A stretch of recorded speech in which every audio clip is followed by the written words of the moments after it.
The Galactic Council chamber was quieter than it had ever been. Representatives from thousands of civilizations, from the ancient and wise to the warlike and powerful, sat in stunned silence. The holographic display in the center of the chamber pulsed with images of Earth, a once overlooked blue planet in the far reaches of the Orion Arm. But it was not the planet they feared, it was what lived on it. High Chancellor Velrix, a tall, insectoid being with luminous eyes, adjusted his translator device nervously. The images had been damning. Humans surviving environments that should have killed them, their endurance and adaptability unparalleled. Videos of human soldiers pushing through impossible odds played in a loop above the council, showing their unnatural resilience. Even worse were the reports. Humans who walked through plasma fire endured biological weapons, and could seemingly thrive on worlds that killed other species in mere hours. They should have broken by now, Velrix muttered. He straightened and raised his voice. Council members, it is clear that we face an unprecedented threat.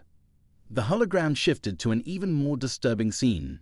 A human colony ship, one of Earth's most primitive models, entering the atmosphere of a death world, Zithro 7.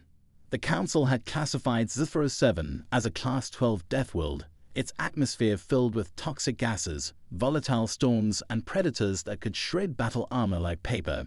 Yet the humans had not only survived, they had flourished. The footage showed them setting up a thriving outpost, oblivious to the deadly nature of their surroundings. Our assessment, Velrix continued, his voice wavering, was incorrect. The humans are not merely resilient. They are weapons, a species that turns every hardship into strength. It is for this reason that I propose we classify Earth, and by extension, humanity, as a living weapon. Murmurs broke out across the council.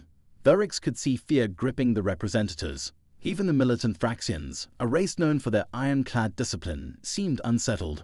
"We've faced species with powerful technology before," said Keller, the reptilian envoy of the Thraxians.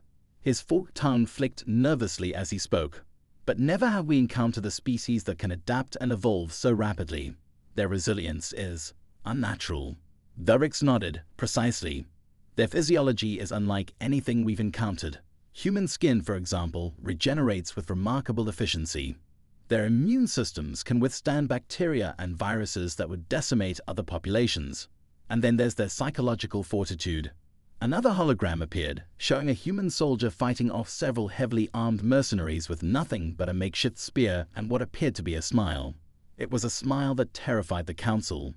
They enjoy it," whispered Zala, a representative from the Eridani system. His elongated body shivered with unease. "They revel in danger." "That is what makes them so dangerous," Velrix said. "Humanity's ability to endure is not just physical, it is psychological, emotional. They do not break. They adapt. And worse still, they find joy in it. These traits have been observed not just in their warriors but in their civilians. Entire families living on the harshest worlds, treating it like an adventure, as if the universe itself is a game." Keller growled. "A game where they are the only ones who win." The silence returned. Velrix could sense the question weighing on every mind in the chamber. What could be done about this threat? The humans were expanding rapidly, exploring the galaxy at an unprecedented rate. And with every world they colonized, their strength grew. The Galactic Council had faced wars before, but this was different. How do you stop a species that turned suffering into power? That turned challenges into fuel? "We must contain them," Velrix said, his voice firm. "Earth must be quarantined. No species should be allowed to trade with or approach them. We must prevent their influence from spreading." A slender being from the Lyrian collective raised a thin arm. "And what if they defy the quarantine? What if they see it as yet another challenge?" Velrix took a deep breath. "Then we prepare for war. But it will not be like any war we have fought before. We will not defeat the humans through strength of arms. We must use their nature against them." The council listened intently. "We exploit their emotions," Velrix said. "Humans are driven by their bonds, family, loyalty, a sense of purpose. We must fracture these, sow discord, turn them against each other. It is the only way to weaken them, to make them vulnerable." The chamber remained silent.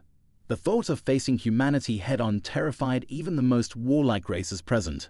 But Velrix's plan offered a glimmer of hope, a way to neutralize the threat without inciting all-out destruction. All in favor of classifying Earth as a living human weapon and imposing an immediate galactic quarantine? Velrix asked. The votes were swift. Every hand raised, without hesitation.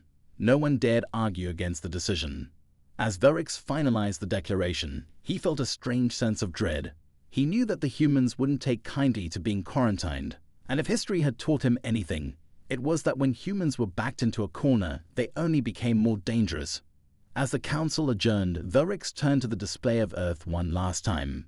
"Let us hope," he whispered to himself, "that we have not just sealed our fate." On Earth, high above the surface, a group of humans in a space station received an odd transmission from deep space, a notification of a new galactic law. Earth classified as living weapon by the Galactic Council. Quarantine imposed. The lead scientist chuckled, shaking his head in disbelief. A quarantine? Oh, that's adorable. Another researcher leaned back in his chair, grinning. They really think that'll stop us. Let's see how long it takes them to realize they just gave us a reason to push harder. And so, humanity's greatest challenge began. Not just to survive, but to break free, and prove once and for all that nothing, not even the universe, could contain them.